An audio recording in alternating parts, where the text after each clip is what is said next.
Good evening and welcome to Next on the Tee with Chris Mascaro, where PGA and LPGA players, legends, and top instructors go to share their insights and playing lessons. Join Chris every Tuesday night at 8 p.m. Eastern Time as he talks with the greats of the game. Tonight's show is sponsored by the French Lick Resort, Ben Hogan Golf, the PGA Tour Superstore, the Salt Creek Golf Retreat, TaylorMade Golf, the Bobby Jones Apparel Company, and Super Speed Golf.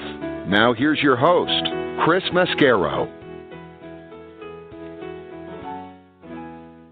Good evening, folks, and thank you for joining me again tonight here on Next on the Tee. I'm your host, Chris Mascaro, and I can't thank you enough for making us a part of your golf content life again this week. We're going to have some fun tonight. 3 more great guests that I'm looking forward to sharing with you. First up with me, I'm going to get a return visit from Jason Hase. Jason is the head golf professional at Buffalo Dunes Golf Club out in Garden City, Kansas, which, oh, by the way, is the site of this week's Garden City Charity Classic on the Symetra Tour. So we'll talk at length about that and what it takes to put an event like that out there, for folks and being a part of the Symetra Tour. Plus, we'll get a couple of playing lessons. We'll try to get a couple of playing lessons from Jason for you as well. So look forward to having Jason back on the show with me here in just a few minutes. Following him, I'm going to get a return visit from former PGA Tour pro and now a wonderful instructor that you've likely seen on the Golf Channel's Golf Academy, and that's Alan Miller. Alan played out on the PGA Tour for 15 years, finished tied for 15th at the 1975 Masters, perhaps the greatest Masters of all time. We'll talk about that. We'll talk about his time playing in the 1984 PGA Championship as well. Alan's wife, Cindy Miller, one of my all-time favorite guests here on the show and a great instructor in her own right. So we'll talk about Alan's career. We'll get some playing lessons from him. Got a great one about a buried lie in a bunker and how to get that ball out and land it soft on the green so it rolls like a putt. We'll be sure to get to that. Alan will join me a little bit later on in this half hour. Then I'll round out tonight's show with a return visit from Gerry Mullally. Gerry is the founder of Par Bar and now Par Water. You hear me talking about both of those products every week here on the show. So we'll talk about proper nutrition, proper hydration, what to do when you're out there on the golf course, right? Because if you're even slightly dehydrated or you're hungry and you're not, giving yourself the proper nutrients that you need while you're playing, your ability to play is going to go right downhill, right? You're going to lose your focus. You're going to lose your ability to hit the ball with distance and accuracy. So we'll talk about that. Gerry will join me about 45 minutes from now. So a lot more great stories and information coming your way tonight on this edition of Next on the Tee. Again, thank you so much for tuning in and taking the journey with me over the next hour or so. But before we get started, I want to remind you about our good friend Matthew Lawrence and his show, Backspin Golf, which airs Sunday mornings from 8 to 9 a.m. Eastern Time. It's my regular Sunday 8:03 a.m. tee time. It's broadcast on WLXG ESPN Radio AM 1300 up in Lexington, Kentucky.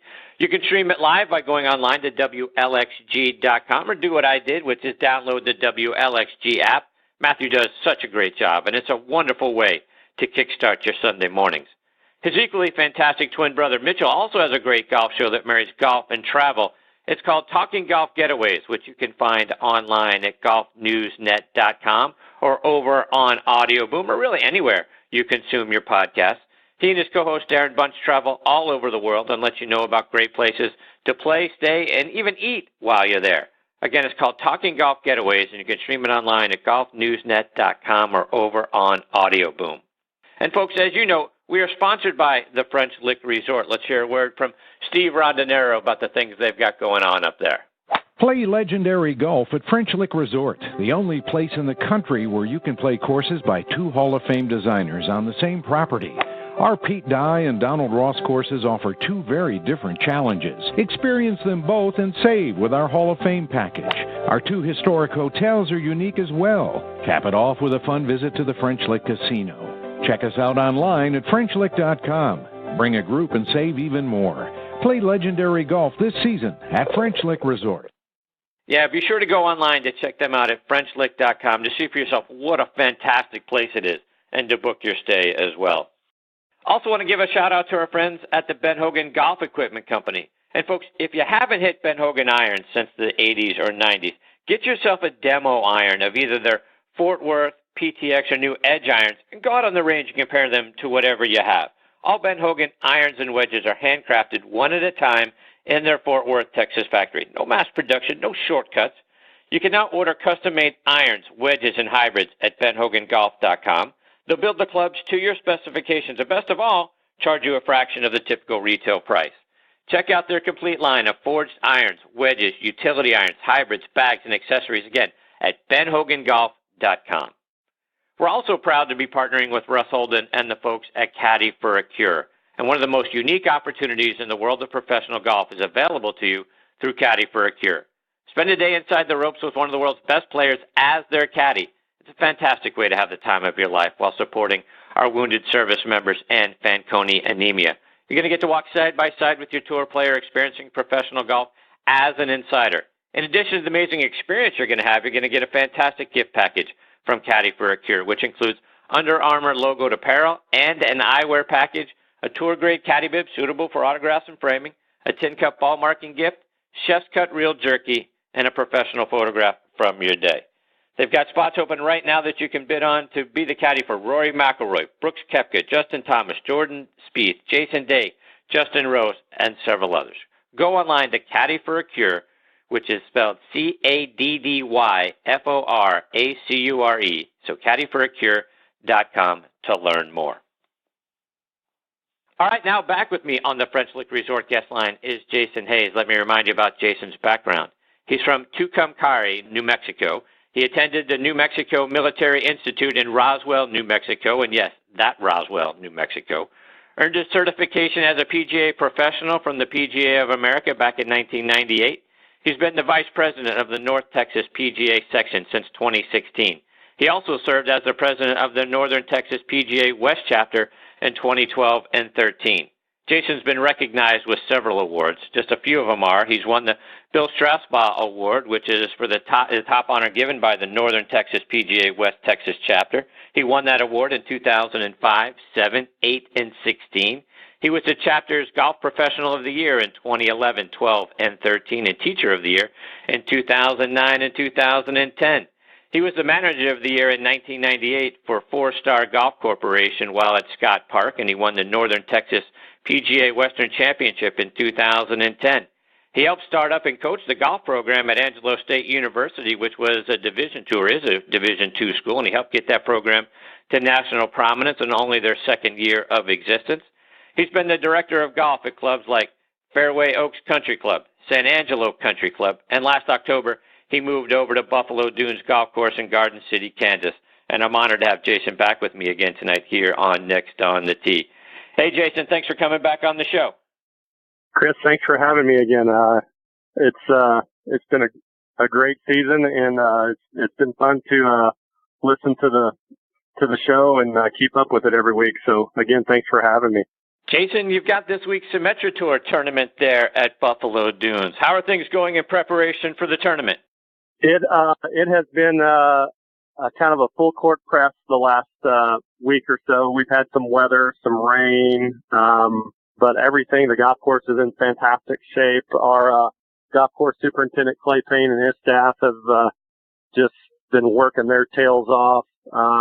My staff's been doing the same. Girls started arriving yesterday and today. We've got 132 over the next 5 days, and we're pretty excited. We have our pairings party, silent and live auction going on right now. We're doing it a little different this year. We've been indoors for the previous events. This year we're actually at the zoo in Garden City, and it's pretty amazing. So I think we're doing a good job. Not to pat ourselves on the butt, it turned out really good. Jason, how far out did you guys have to start planning to host a tournament? You know, we actually started prepping for this. We started having committee meetings starting in December. We met once a month up until about mid-March, and from there it just kind of ramps up slowly. The last month and a half we've met once a week, just making sure we've got all of our ducks in a row. Sponsors taken care of, just, everything that you would have to do when you're running an event of this nature. So it's a lot of preparation and planning. And like I was telling somebody earlier today, it's kind of our Super Bowl for the year. Jason, how involved has the LPGA been in helping to set up the course? When did they arrive out there to kind of look around and get things set up in the way they wanted it and have it look and come off the way that their expectations are? They arrived yesterday. They finished up their event in Sioux Falls on Sunday. Tim Kramer and his staff, Tiffany Priest, came in yesterday. She went out and kind of started marking the golf course, getting tees situated. She's been out there. I guess she got out there about 11 o'clock yesterday. She's been out there. I think she left the golf course probably 7:30 or 8 last night, and then they all showed up this morning about 7:30, and they've been hard at it. So they spend a lot of time on the road, and they're putting up tee signs, getting pin sheets ready to go, meeting with the superintendent, myself, trying to just get all their ducks in a row also. So they're fantastic to work with. They actually make it pretty seamless.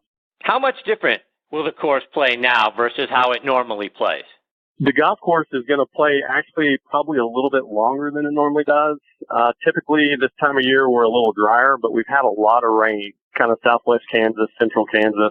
So the golf course is going to play a little bit long. The rough is really, really sticky. The bluegrass, ryegrass rough is going to give the girls a problem. Hitting the fairway is definitely going to be a precedent. The native rough is, if you get it out of the fairway or out of that first cut of rough, you're going to be lucky to find it or just kind of wedge it back out into play. So golf course is definitely going to be difficult this week. Jason, what kind of crowds are you guys expecting for the tournament?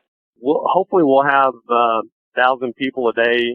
We've got our Pro-Am. We've got a double shotgun in the morning. We've got 33 teams in the morning and 33 teams in the afternoon. So all those players will be out. The city of Garden City and the surrounding area, we have a lot of support. We'll have a lot of people traveling in to come check it out. I mean, it's one of the biggest sporting events, if not the biggest sporting event in this part of Kansas. Jason, have any of the players sought you out to pick your brain on the course and how they should play to kind of get an edge over maybe the rest of the field? There's a few of them. Most of them have, believe it or not, have played here before. There are a few that will ask some questions, or when they come in to get a yardage book, they'll ask about angles and how do you play this hole, or what do you think about this? One of the questions I've been asked a few times is what's a good yardage to play your second shot from? And the golf course plays, if you can keep it between 125 and 140 yards in the middle of the fairway, the golf course is pretty gettable. There's a lot of sneaky angles off the tees, tee shots and stuff that you've got to be aware of. Jason, talk about Buffalo Dunes and what makes the course special. So the golf course was designed by Frank Hummel in 1976. We are located in kind of some sand dunes south of town. The golf course has a lot of up and down. Tee shot is definitely a precedent. You need to hit a good tee shot. And then the big defense is the wind. If the wind gets blowing, it makes the golf course play very difficult. You need to learn how to flight your golf ball. You can't just hit one type of shot. You're going to have to control your trajectories. You're going to have to, move the ball up and down. You're going to have to be able to move it left to right. It's just a fantastic golf course. It's for a municipal golf course, we keep it in tournament ready shape most of the time. It's just fun to play. The city does a fantastic job, and they kind of let Clay and I do what we need to do to make the golf course what it is. Jason, speaking of trajectory, I saw a picture that the Kansas Golf Association posted of the 17th hole. It looks like the approach shot is to an extremely elevated green. Does it really play that much uphill? So from the back tees, the hole plays about 175 yards. The women are going to play it probably 155 to 160, but it plays up about 12 yards. And if it's into the south wind, it can be a 2 or 3 club difference. So it's definitely the hardest par 3 on the golf course. So, Jason, Garden City is in western Kansas, for those not familiar with the area, not far from the Colorado border, kind of halfway between Wichita and Pueblo, Colorado. Being in one of the plain states, I've got to be guessing the girls are going to be faced with some very windy conditions. Is that going to be the case this weekend? we have a lot of wind. Unfortunately, this week we may be battling some rain. I think we've got a chance for rain every day, but the wind, if we get a 15, 20 mile an hour wind, it's not real gusty. It's just a solid 15 or 20. There's nothing to stop it. It just blows. It's, if you've got a fan at your house and you can turn it on max speed and stand in front of it for a couple minutes, that's kind of what it's like sometimes when you're playing Buffalo Dune. So it can definitely get moving. So, Jason, what are you looking forward to seeing during the tournament this week? I'm actually, when I get a chance to get out and watch, I really want to watch the rhythm of the girls' golf swings. I want to watch their wedge game in particular, how they, what they do to, they've got 100 yards and it's into the wind, what clubs they're going to pull. What's really good is I'm also helping coach our Garden City Community College junior college team, and I've got all the players, they're hooked up at volunteer caddies for some of the girls, so hopefully they'll learn some stuff. But, it's just shot selection, club selection, how they manage their games primarily. It's definitely not a power game for the ladies. It's more of finesse and how they work their way around the golf course. I'm really interested in kind of watching that and sitting down with a couple of them and, just picking their brains about that, their thought processes and that sort of stuff. Jason, as you guys were prepping for the event, anything you were surprised to learn as you were helping put the tournament together? I think the big thing for me was the amount of volunteer support. We probably have close to 60 volunteers a day that will direct in certain different roles, whether it's, we call it ecology, going around and emptying trash cans, to sitting in the cart and keeping track of the girls' score, how many fairways they hit, how many greens they hit, putt. Just all of that without the support of the city, the members out at Buffalo Dunes, this event would be really hard to pull off. So the volunteer aspect has really been a lot of fun, and the staff has done a great job in kind of spearheading that and getting all that put together. Jason, I know you're involved with the local girls' high school team, and one of your students, Alyssa McMillan, recently got a big win. Talk about working with her. So Alyssa and I have been working probably for almost a year now. She won her first high school event of the year a couple weeks ago. She's only been playing about 3.5 years, and we just try to keep it as simple as possible for her. She kind of struggled at the beginning of the summer. She played in our AJGA event that we have in June, and she struggled. She shot 85 and then 90. And it was kind of eye-opening for her. That was one of her first big events. But she, her work ethic, her dedication. She's also one of my best employees. So just having her around, just being able to just kind of coach her from the ground up, I guess, is a good way to put it. I mean, we spend a lot of time on our golf swing, but we also talk about playing golf and course management and everything. She's just going to become better and better. And talking about junior golf, when you're working with your junior players and they start playing in tournaments, how do you help them deal with playing in front of people for the first time and handling tournament pressure? I'm a big believer in trying to create pressure for them. I'm also a big believer in playing in as many tournaments as you can. It's pretty invaluable to be able to get those reps. That's something you hear Tiger talk about all the time. I need more reps. I need more reps. It's something you've got to put yourself in that environment. And you're going to fail a couple times. I don't know many people that have succeeded right off the bat. It's kind of, you have to learn, get comfortable, get in that situation a few times. And the more you work on your golf swing, the more we tighten it up. Our short games, putting, just everything involved. It just makes it easier and easier. So if that kind of makes sense. We try to play some games where we try to put pressure on the kids. My junior PGA League team, if we mess up or we lose, we'll do some push-ups, or the kids will do some push-ups. I actually have a young man, a 6-year-old, that was out with me over the weekend, and he made 2 birdies, and I ended up in 20 sit-ups. And so it was just kind of give and take like that. So I was a little sore the next day, but I wasn't used to that. So just stuff like that.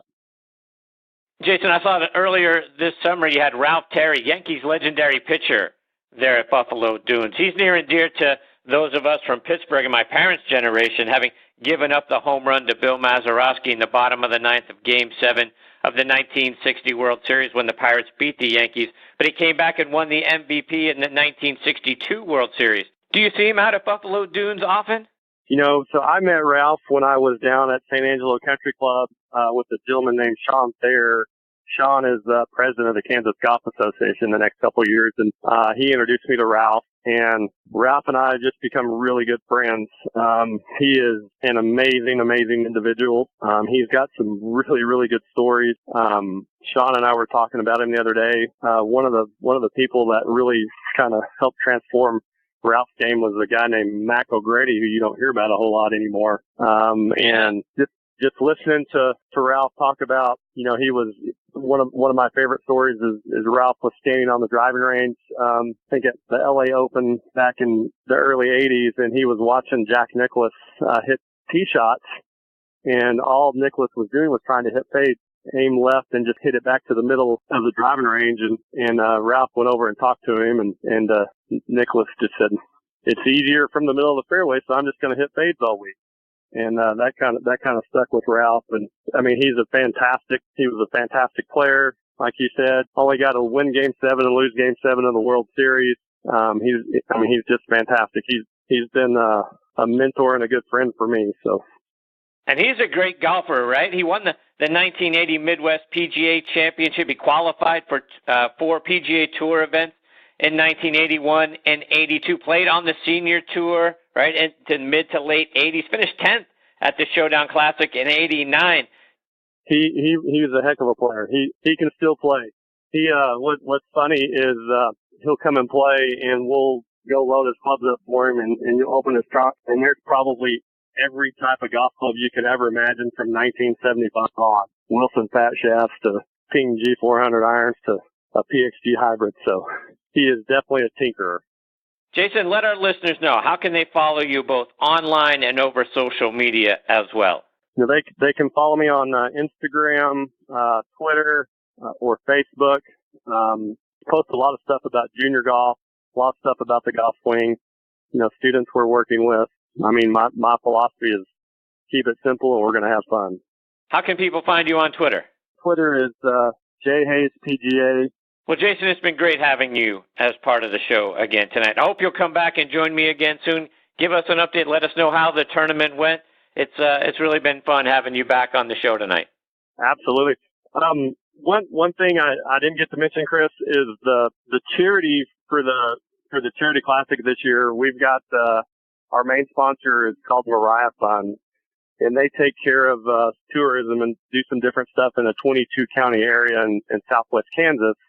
In our charity this year, we've got 11 girls golf programs that have high school programs, and that's our benefactor for the golf tournament this year, and we're really excited about that. And I think we're going to raise them a lot of good money tonight. So whenever I figure out what that dollar amount we end up with, I'll email you or shoot you a text, because I think it's going to be something pretty special tonight. A lot of these small town programs don't have a lot of funding, and we thought this would be a really, really good way to kind of promote women's golf in this area, kind of start at the high school level and junior golf area, and just let it kind of feed itself from there. Well, Jason, that's fantastic stuff. I hope you'll come back and let us know how it went tonight, because that is really great. Thank you, Chris. That is Jason Hase, and again, he is at jhase, Hase, at jhase PGA, and at Hase Jason PGA on Twitter. And again, be sure to check out what they're doing there this weekend at the Symetra Tour event. It's going to be fantastic, and I look forward to catching up with Jason again real soon. I've got my next guest, Alan Miller, hanging on the line. We're going to get to Alan on the other side of this quick station break. This segment of the show is brought to you by the PGA Tour Superstore. See why golfers everywhere are proud to call PGA Tour Superstore their golf pro shop. Visit them online at PGATourSuperstore.com. Now back to Chris and more of the show. Now back with me on the French Lick Resort guest line is Alan Miller. Let me remind you about Alan's background. He's from San Diego, California, played his college golf at the University of Georgia, and was named team captain from 1968 to 1970. He was the second-ranked amateur in the country back in 1969 and 70, and he was a member of the 1969 and 1971 Walker Cup teams, and the 1970 victorious Eisenhower Trophy team that also featured Tom Kite and Lanny Watkins. Alan won the 1970 Canadian Amateur Championship by 10 strokes over, among others, Billy Kratzer, the fellow Georgia alumni. Alan turned pro in 1971. Got his first win on the PGA Tour at the 1974 Tallahassee Open. He finished tied for 15th at the 1975 Masters and was tied for second after an opening round 68. In all, he had 18 top 10 finishes on tour and 69 top 25s. Since retiring from the tour, he's become one of the best teaching professionals out there, along with his wife, Cindy Miller, who's one of my all-time favorite guests here on the show. You can see Alan regularly now on the Golf Channel's Golf Academy, sharing his tips and playing lessons, and I'm honored to have him back with me again tonight here on Next on the Tee. Good evening, Alan. Thanks for coming back on the show. Good evening, Chris. It's nice to be with you again. You don't have to stop now. You can keep on going for the next half hour. I like those accolades. Especially when you get to be my age, you kind of forget some of that stuff. Glad to help you out, Alan, anytime. Thanks very much. Okay. Alan, I know you're up there in the Buffalo area, so I got to ask you, before we get into all the golf stuff, one question on football. What's bigger for you, the Bills or Georgia football?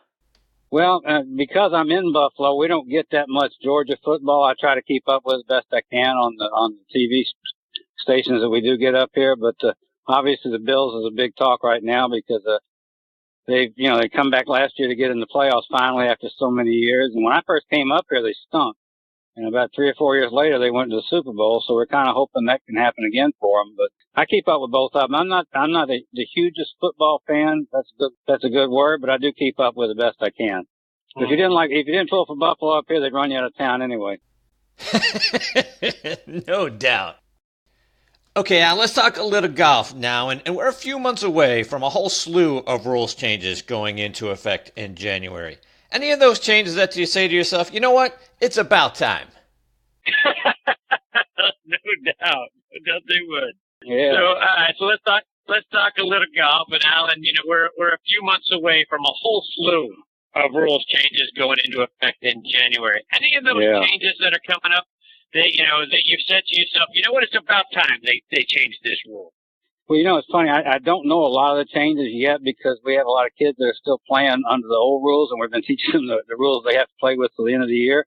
I do like the idea that you can leave the flag stick in again, because when I first started playing, you left the flag stick in, and that's going to speed up play an awful lot. This business of everybody has to tend the flag for other people, it just slows down play immensely. I remember Arnold Palmer when I was growing up watching him, slam a putt in the hole with a flag stick in and winning tournaments. It's not going to happen that often to make a big difference that way, but it's going to really help the speed of play up a lot, I think. And I think that's important. We got to get the game moving faster.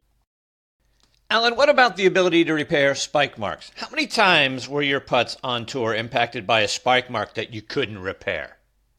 Well, I can't even start to think how many times, but I think it's ever since I started playing, it was a rule, and I think it was probably one of the stupidest rules ever. You're being penalized for somebody else's carelessness. And I'm really glad to see them get rid of that. It's not as bad today as it was back then because most people don't have metal spikes, and most places won't let you play with them. But I know on the tour they can still wear the metal spikes, and that's going to help a lot out there. Even if I'm sure they're going to use the same rule. They usually use the same rules, but I know a lot of putts and stuff were affected by it. I can't tell you how many, but it was always a problem. And a lot of players on the tour, when I played especially, I can't say about today, but we always tried to repair as many as we could so it'd be fair for everybody. But you could fix everything else, but you couldn't fix a spike mark, which made no sense at all. Today's, the soft cleats and whatever, they don't make as much spike marks, they make scuff marks when people don't pick their feet up. And I hope they can fix those too. I don't know I haven't really read the new rule yet, but I hope it'll be spike marks and scuff marks because that's bad on a lot of greens now. I just say it's all but fair to let everybody fix spike marks. Alan, where do you stand on the whole equipment issue? Are we out of control with equipment technology, or is it just a natural evolution of things? Well, I way back when they first started, I was out when they didn't even have computers back in the early 70s, and I can remember going to the McGregor factory when I was on their staff with Nicholas and Weisskopf and those guys. in Albany, Georgia, where the ball plant was at that time, and trying out different configurations for dimples. We took a ball, we hit one ball that had no dimples on it whatsoever, and then maybe a row of 3 dimples right through the middle of it, and ball spots on both sides. And then they move them around, and you could see how the ball would fly differently. And then when the computer age started about 1980 or so, I think it was right around in there, 78 or 80, when they started getting a lot of computers, they started getting the aerodynamics. And unfortunately, I think they should have stopped it a long time ago. The ball just goes way too far. I don't think it's the equipment nearly as much. In fact, I know it's not the equipment nearly as much as the ball. You saw, I think the other day, I saw Dustin Johnson hitting one of Nicklaus or Gerry players' 1-irons and drivers. And like he hit the driver 290. Well, hell, Nicklaus hit the driver 275 back in my day. He was long, 265, 275, 280. He was long using even the old ball. So I don't think the equipment's nearly as much as the golf ball, but you're not going to pull it back. Once it's kind of like taking everybody's cell phone away right now. You could never do that because we all gotten so used to it. It's not going to happen, but I think they really need to make sure it doesn't go any further than it is. But how to do that, God knows, because the manufacturers have a whole lot of pull, and the rules of golf are what they are. But the deal with both sides is going to be a tough battle. But it is definitely the ball as far as I'm concerned. And I think Nicklaus has quoted that too a lot, and he'd like to have the 1 ball rule in effect for major championships. So I don't think that'll ever happen either. But I think that it's not a bad idea. Are you at all in favor of bifurcation, where the pros would play a different golf ball than the rest of us? No, I don't think so. I think it's just a matter of, I don't know how much further they can go with a golf ball, to be honest with you. I don't know. And you got to have some dimples on there to get it up in the air. So I don't know how aerodynamic more they can make it. I won't say it won't happen because, when I first started, they didn't have all the equipment to make the new design. So who knows what's going to happen in 10 more years. But I think they ought to put a yield sign on it or a halt sign and say, we're not going to let it go any further than it already is. Alan, we talked a little bit about this last time, but for listeners who didn't join us then, you were right in the thick of things at the 1975 Masters. One of the greatest Masters probably ever. You were tied for second after the first round thanks to shooting in opening round 68, and you were tied with Jack Nicklaus at that point, 1 stroke behind Bobby Nichols.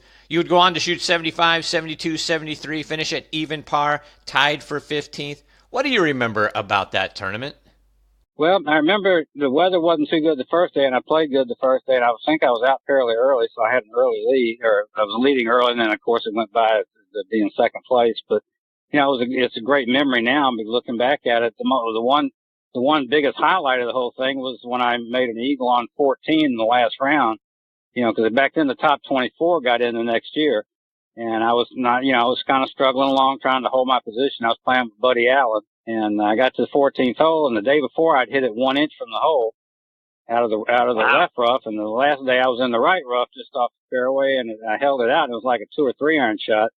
Back in those days, it was a lot, played a lot longer than it does today. And I'll never forget Jack Whitaker, the old TV, racehorse announcer and football announcer in the announcing Hall of Fame. Great guy. He was in the tower, and he was standing up in the tower clapping when I came up to get it out. But just so ironic that the day before I hit it 1 inch, and the last day I held it out, and that helped me finish in the top 15. So I was messing up like most people would do. You want to get back in, and you think about that versus you didn't have a chance to win. And I really didn't know what was going on in the big tournament. I look back at it now and see, the battle between Johnny Miller and Nicklaus and Weiskopf and all those guys. But I really didn't know much about what was going on because they were 3 or 4 holes behind me. And, you hear the roars and stuff, but I was more concerned with me getting in than I was them. So I kind of missed out on all the action. I've seen some replays of some of the stuff.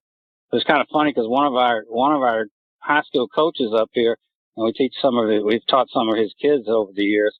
He said he was watching on YouTube a replay of that Masters that year. And he heard, and it had to be Jack Whitaker say, a half hour ago, Alan Miller made an eagle 2 on this hole. So that was kind of cool. He put it on Facebook the next day. So it was kind of cool to have a good memory like that. No doubt. Alan, what's it like walking up the 18th fairway and getting to the 18th green in a Masters? You're so much into what you're doing. To tell you how it would feel like being a winner would be impossible to say, but there, knowing all the history that's been behind it was fantastic. The nice thing for me was I was an ex-Bulldog. So, you had people constantly yelling at you, go dog, the whole time you're playing, whether you're playing good or not. So that was always exciting. And the first round, I kind of remember walking up, but it was, again, you're so much into what you're doing, you really don't get hung up in the emotion that much. You can look back at it, but now that's been 50 years ago. Now it's kind of hard to remember all that stuff. But, the highlight place, I think, of more than 18 was number 16, because that's where all the college kids hung out and everything else. And that's where the dog stuff came out a lot. And that was a lot of fun on the 16th hole. But the loudest galleries I've ever heard in my life. I mean, that just listening to you could tell by the sound of what was happening. You could tell if it was an eagle or a birdie, a totally different sound. And you could tell almost back then what player it was, because the sounds would be a little bit louder, a little less loud, depending on who the person was making the eagle or birdie come down the stretch. And Alan, you finished tied for 39th at the 1984 PGA Championship, which was won by Lee Trevino at Shoal Creek. You finished tied with our friend Richard Zokol, plus Dave Stockton, Greg Norman, Tom Watson, and several other great players in the history of the game. What was it like being a part of that tournament? Well, again, I don't remember that much about the tournament itself, except for one thing. You could not find your golf ball 1 inch off the fairway. He had the longest, deepest Bermuda rough I've ever seen in my life. The ball would go down, the grass would come up, how Bermuda stands straight up, and it would cover over the top of the ball. And if they didn't have marshals marking off all the spots exactly where your ball was, you'd never find the ball, because it would go right to the bottom, and then the grass on top would close up. And you really even trying to hit it was almost impossible sometimes, because you couldn't see right where it was. And I remember that's the main thing I remember about that tournament. It was a beautiful place. It was the only time we played there, the whole time I was on tour. But, I got some great memories of certain places. That one I don't remember a whole lot about, except I'll never, ever forget the rough. And speaking of the PGA Championship, Alan, how do you feel about the tournament moving to May next year? Last time it was played in May was 1949 when Sam Snead won at the Hermitage Country Club there in Richmond, Virginia. But now, next year, we're going to move that thing to May, and we're going to have sort of a condensed major championship season. What are your thoughts on that? I don't have a whole lot of opinion. I was kind of surprised, because it kind of takes the thrill of it being the last major away from it. And I don't know in the schedule stuff, it's you got the Masters, and then there'll be the PGA probably. Right. I know it's all done. It's all done in relationship for the Ryder Cup. They got too much stuff at the end of the year for one thing. There are too many things going on at the last moment to have a good Ryder Cup. So they're trying to coordinate that kind of situation, the President's Cup, and then the tournament coming up in Atlanta.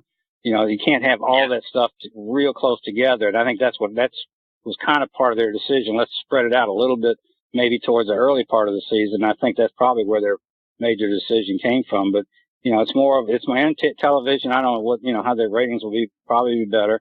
But again, they're the 4 majors, and I don't think it really matters when they play them.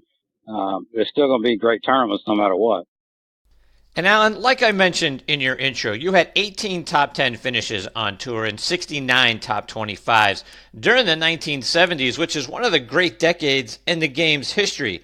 I know it's been a while, but what are some of your favorite memories from the time that you were out playing on the PGA Tour? Well, I have quite a few friends. To be honest with you, most of the friends I had when I was playing the tour were from amateur golf. My days as an amateur. And a lot of cities we go to, they'd have people that I'd played amateur golf with, and we get together and do stuff like that. I had a couple of, you know everybody, but you only have a couple of good friends. The travel was way different, because back then you drove almost everywhere unless you were one of the top 2 or 3 players, because you couldn't afford to fly a lot. So you had to be consistent, way more so than today. So my career was always, was based on making a lot of cuts. I made a lot of career cuts when they first came out with the retirement plan. I was fully funded right at the very beginning by X amount of cuts. You had to make a huge amount of cuts to be funded right off the bat. So I'd already done that, and every year I'd play in 20 to 35 to 30 to 35 tournaments. So I was on the road constantly. It's a great experience. The nice part was always going back to the same city the next year, because once you've been out there a couple of years, you know where to go to eat, what hotels to stay in, and you've met some people. It just makes it a lot easier on you. The rookies have a really tough time playing, but I think that's the most important, most memories of just the travel and the friendships I made over the years out there. But for my golf game, it was just, I was always a pretty steady player. So I never had I didn't have a lot of top finishes, but I had quite a few of them, but I was always making a lot of cuts. So I was always playing 4 rounds, jump in the car and get to the next tournament. And that does take its toll on you after a while, but it gave me a chance to have a good long career in those days, especially 15 years in those days was a lot. Alan, when you were at a tournament and you were out on the practice range, preparing yourself for your round, whether it was, during a practice round or the days leading up to an event or, the morning or the afternoon when you would go back out onto the range, was there someone on tour that you'd watch to try to pick up something that could perhaps help you, improve in some area of your game? Yes and no. I was taught by Bob Toski. I changed my whole game in 1968 from a big hook to a straight to a fade, way before I was still in college. And that helped me become a really good ball striker. So that's why the next 2 years I was number 1 and 2 amateur in America.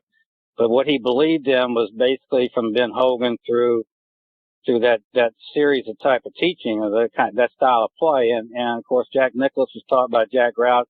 So I spent a lot of time watching Jack when he was out.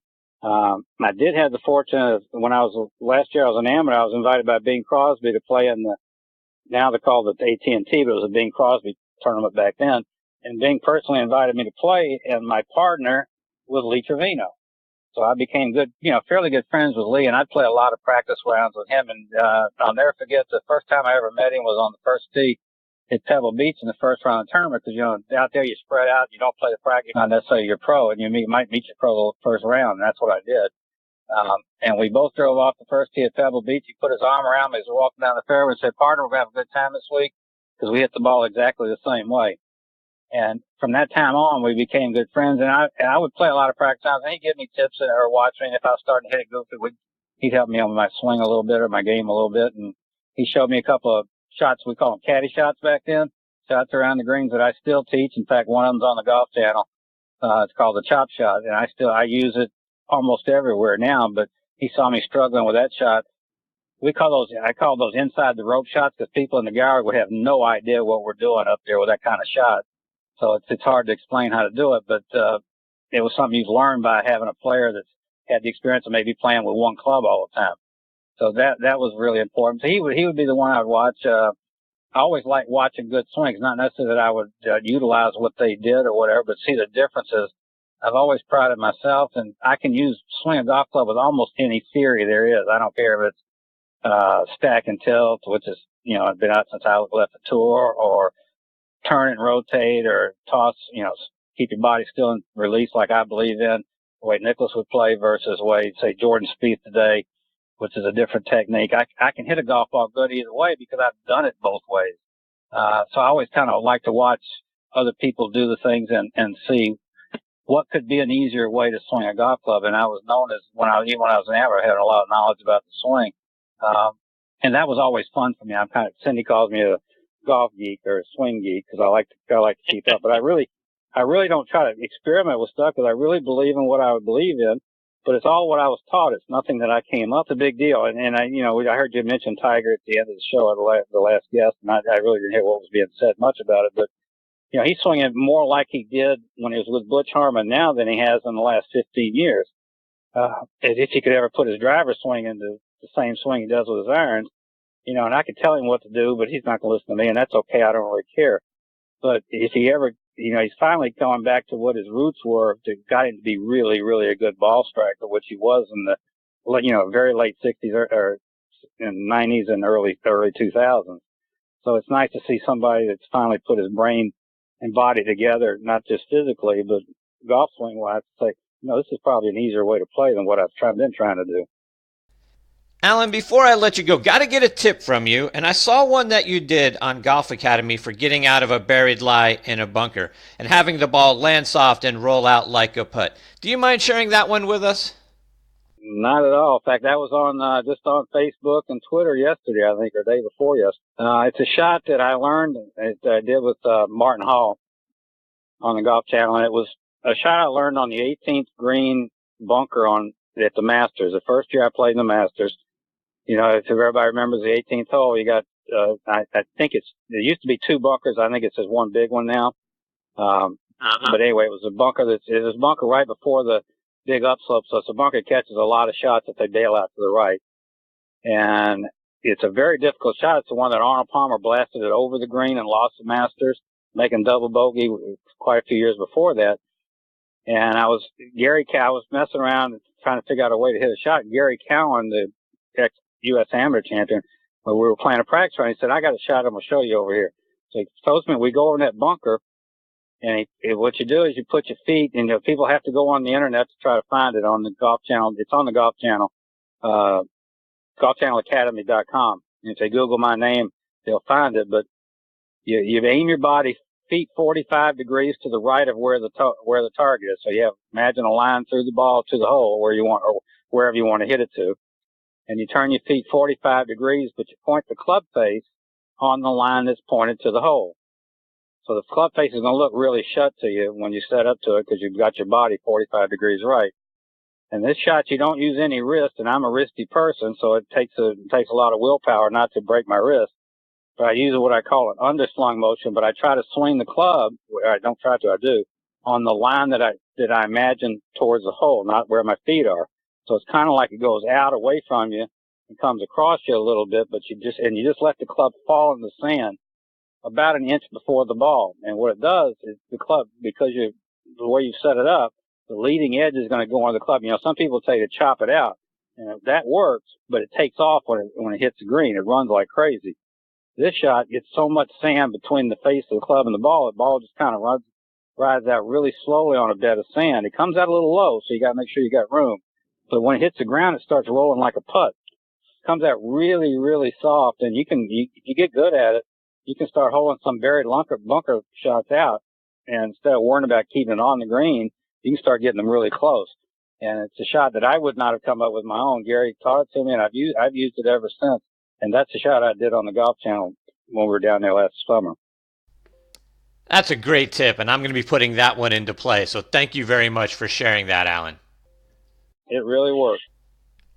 Alan, before we let you go, let our listeners know, how can they stay up to date with all the great things that you and your wife Cindy are doing, whether it's online or it's over social media?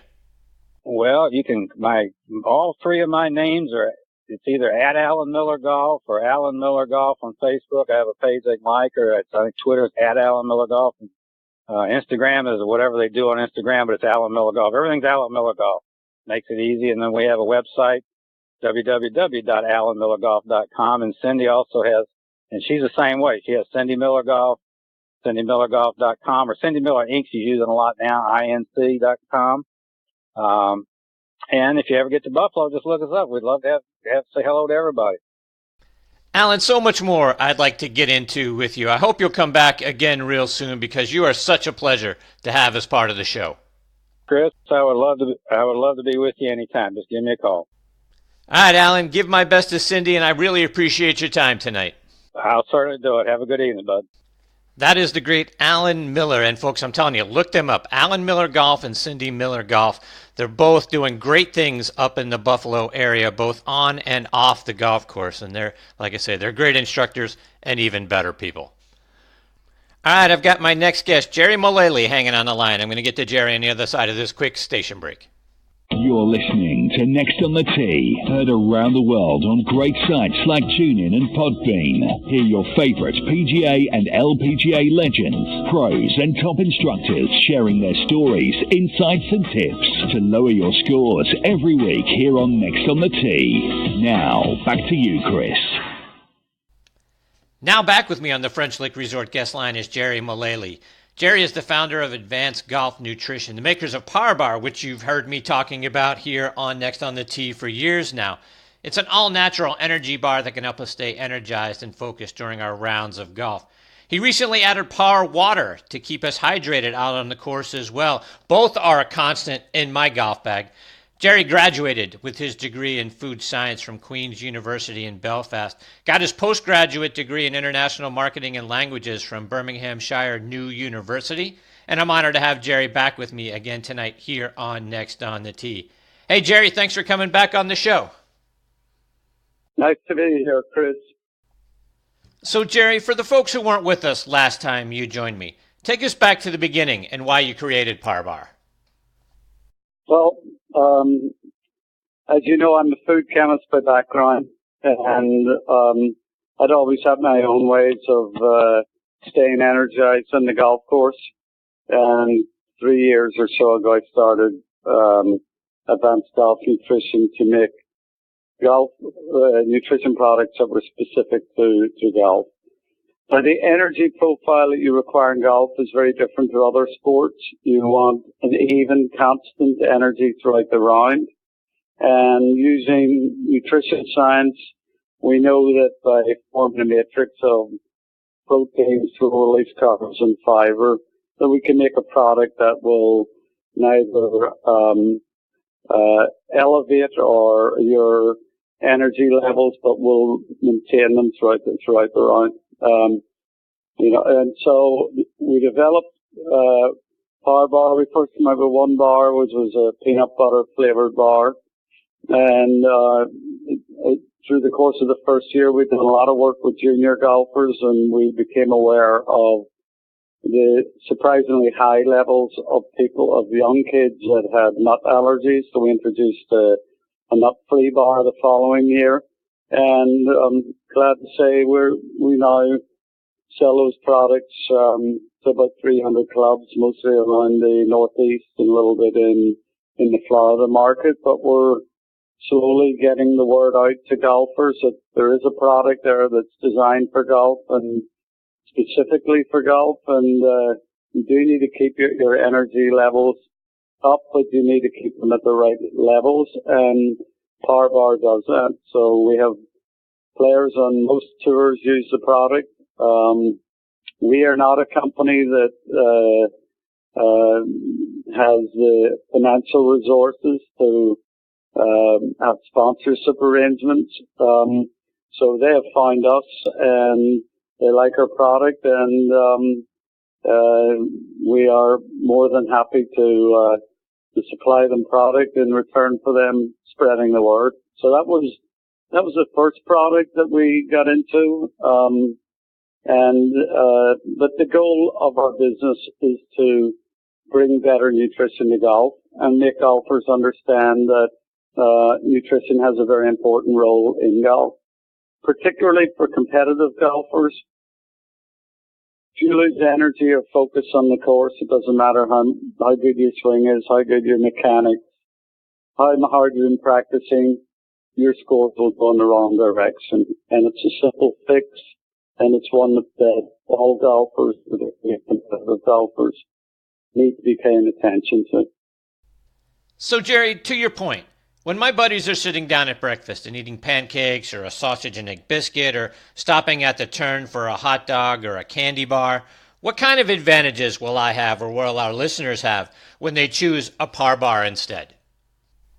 Well, the advantage of that bar is that it just provides you with the right level of energy to complete your round and stay constant throughout the round. The difficulty that people have who are eating products that are high in simple sugars is that they will get a spike of energy and then it falls off rapidly. A lot of hot dogs have a very high level of fat, for instance. That's the last thing you need to eat if you want to stay competitive during the round. Fat makes you lethargic. We don't need to eat a lot on the golf course if we've been serious about our golf. If we're just out for a bit of fun, want to have beer and hot dogs and whatever, that's fine. Golf is not, and the quality of your golf is not what you're focused on. But if you are focused on playing better and playing to your best, it's important to be energized properly. And so I'd say have a hot dog when you get in, but there's no value. In fact, it's a very negative thing to take products that are high in fat while you're on the course. Gerry, I've heard you talk about how Power Bars can help improve relaxation and the anxiety that so many of us have, particularly when we step to the first tee. Talk about how they can help with anxiety. Well, we have, people are familiar with green tea and the calming effects of green tea. Green tea has 2 amino acids in it. Most people are familiar with one, which is caffeine, and the other is called theanine. And a lot of studies have been done with theanine, clinical studies that have demonstrated that at the 200 milligram level, it helps us with mental relaxation, and ultimately that means better focus and reduces anxiety. It's a very well documented natural ingredient. And one of the things that we've made sure with Power Bar is that we put it in at a level where it actually does the job it's supposed to do. There are so many nutrition products out there that make claims of beneficial claims, but the ingredient level or the active level of those ingredients is below the threshold of what it will deliver. Every single Power Bar contains 200 milligrams of theanine, and that is that active ingredient that helps with mental relaxation and ultimately better focus on the course. And it's well documented, and it's a natural ingredient. It's just extracted from the green leaves, the green tea leaves. So that's what's unique. Our bar is the only bar out there that has a product like this in it. As I say, it's scientifically documented to do what it's supposed to do.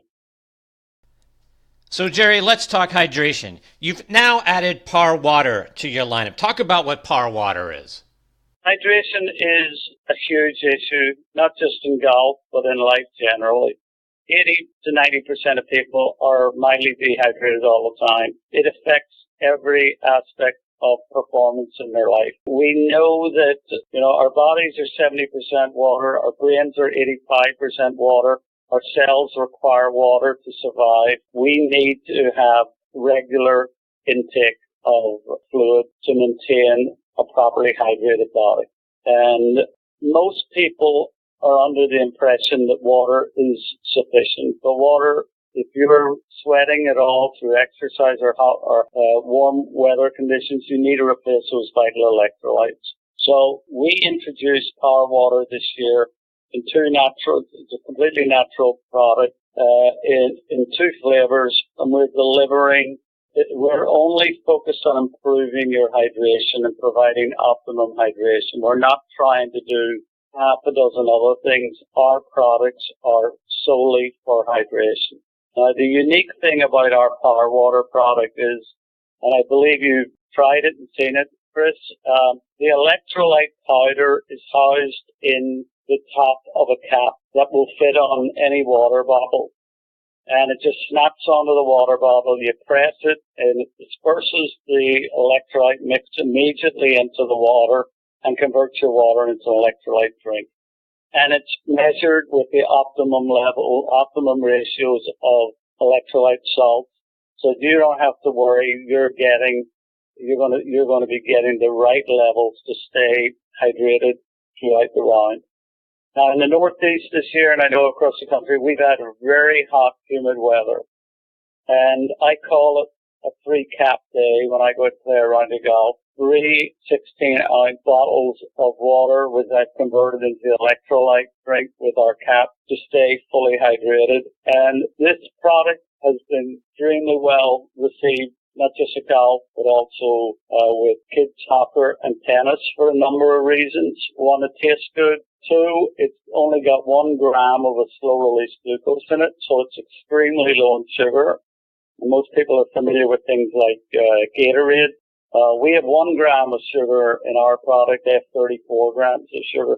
Those levels of sugar are just excessive, and they are typically in the product too because to reduce the bitterness of the potassium and reduce the saltiness of the product. But we've created this product. All you need is access to water, a water bottle or even a container. You just press it, shake it, and you've converted your water into an electrolyte drink. They're tasty, they're natural. And you just need to carry a few of these caps around either in your pocket or your golf bag or your gym bag or your purse, and you're all set. People like the product, but they really like the convenience of it. And those people that understand exercise understand the importance of replacing those electrolytes. one of the first things that happens to us, in fact, there's a lot of studies done on dehydration, even with golfers. There's a study done by the American Institute of Biotechnology, 300 golfers, and the definition of dehydration was that you were feeling thirsty. And they found, with these 300 golfers, they found that they lost up to 12% in distance and 93% in accuracy. And I've never seen or heard of a golfer that could afford those kind of shortcomings. So hydration is, in my opinion, the most important aspect in golf is staying hydrated, and it's important to know what you're drinking. It's also important to know what the product is made up of. And as I say, ours is very simple. It's with simple ingredients, delivers the salt, and it's very convenient. One of the nice things about it is, a round of golf can take 5 hours, and I know some of these college kids, it can be a 36-hole tournament, and they're out there for 7 or 8 hours. The weather conditions can change dramatically. And one of the nice things about our cap is that it may start out and it's not particularly humid, but it could change dramatically in a couple of hours. And just to have that in their bag gives them a level of comfort that if hot and sweaty out there, that they've got the right product to deal with them. Gerry, you mentioned a moment ago that it could be a 3-cap round. Talk about how I should be consuming par water. Should I be having some before my round and then intermittently throughout the course of the round? How am I making sure that I'm staying properly hydrated throughout the round? Proper way to stay hydrated is to drink before your round, during your round, and after your round. Whether that's in golf or whether that's in the gym or doing any type of vigorous exercise. You can't wait until you start to feel a little thirsty. It's too late. You've got to maintain a regimen that means that your body is constantly in a state of hydration. Some days if it's 70 degrees and there's little humidity, you probably are only going to need to drink 1 bottle of par water. But as I'm saying today, for the summer that we've had with the high humidity and high temperatures, you need to keep drinking the whole time. I mean, especially, particularly if you walk the course, it's a hilly course, if you find yourself sweating more than normal, you really got to maintain that level. Gerry, before we let you go, remind our listeners how they can order the product and then stay up to date with all the great things that you're doing, whether it's online or over social media as well. Well, they can go to our website. It's called powerbargolf.com, and we sell the products there, and we talk about the products and go into the science as to how they work and give a lot of detail about the ingredients. And we have a lot of testimonials there from everyday players right through to tour players who see the benefits of these products. I do write articles for different organizations. I did one recently for the Golf Coaches of America, specifically talking about how to stay hydrated. It was probably sometime around May or so. So we try to keep our name out there, and where we get the opportunity to talk to groups associated with the game of golf, we've been doing so. We're active on Instagram particularly, and we're also Facebook and some of the other things. But our website is probably got the most information, powerbargolf.com, and that's where people can buy product. And we have trial packs that people can order if they're want to just try out the products before making a big commitment. Well, Gerry, I've been a huge proponent of the products since you and I first met a couple of years ago. I eat a par bar. I start on it before I get to the first tee, and I eat it throughout the course of the front 9. I have another one as I'm getting ready and going through the turn. And on the back 9, I've got a half a dozen of the par water caps in my bag at all time to keep myself at the optimal level of hydration as well. So I can't thank you enough for your partnership and for coming back on the show and reminding us about all the great things that you continue to do. We're recognized by Golf Digest for our bar, which was which is a nice thing, just confirming to us that we're on the right path and the people were seeing some value in it. Well, I certainly do. And Gerry, I can't thank you enough for coming back and being a part of the show again tonight and educating us more on the importance of nutrition and hydration. I hope you'll come back and join me again soon. Let us know about all the great things that you're doing. It's always great having you as part of the show. Thank you. Appreciate it, Chris. Take care. All right, you take care as well, Gerry. That is Gerry Mullally of Par Bar Golf. And again, parbargolf.com is where you can find it online and order the product. It's fantastic stuff, folks. And I'm telling you, I wouldn't tell you that if I wasn't using both products myself. They are in my golf bag as we speak, and I think they're very important and help us play our best golf. So again, parbargolf.com. My thanks to Gerry Mullally for being a part of the show again tonight. All right, folks, it's time for me to put a bow on this edition of Next on the Tee. My sincere thanks go out again to Jason Hase, Alan Miller, and Gerry Mullally for joining me tonight. Please give me your thoughts. Check out our page on Facebook, Next on the Tee with Chris Mascaro. Give us a like. That's very important to us, plus any other feedback you might have. Plus, if you have a question for one of our future guests, let me know. I'll be glad to get that out there for you, or someone who's been on the show with us previously. We'll go back and get that question answered for you.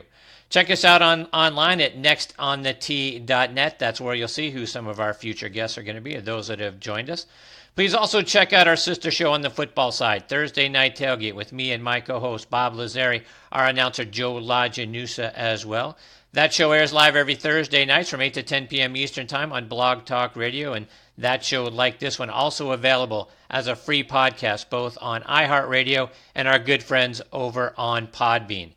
On Thursday Night Tailgate, we're joined every week by 5 NFL legends sharing their stories from their playing days, plus their insights into what's going on around the league today.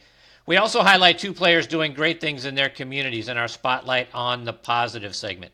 Again, you can find that show online at ThursdayNightTailgate.com or this show at nextonthetee.net. We're also linking back, like I say, to our good friends over on Podbean, our page over there. Check us out there as well.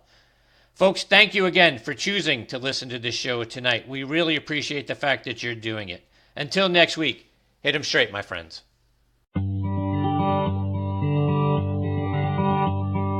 You've been listening to Next on the Tee with Chris Mascaro, where PGA and LPGA pros and top instructors and media members go to tell their stories. Join us the same time every Tuesday to hear more stories about the game we love from people who love sharing those stories with you. It's all about the great game of golf. It's all about the great game of golf.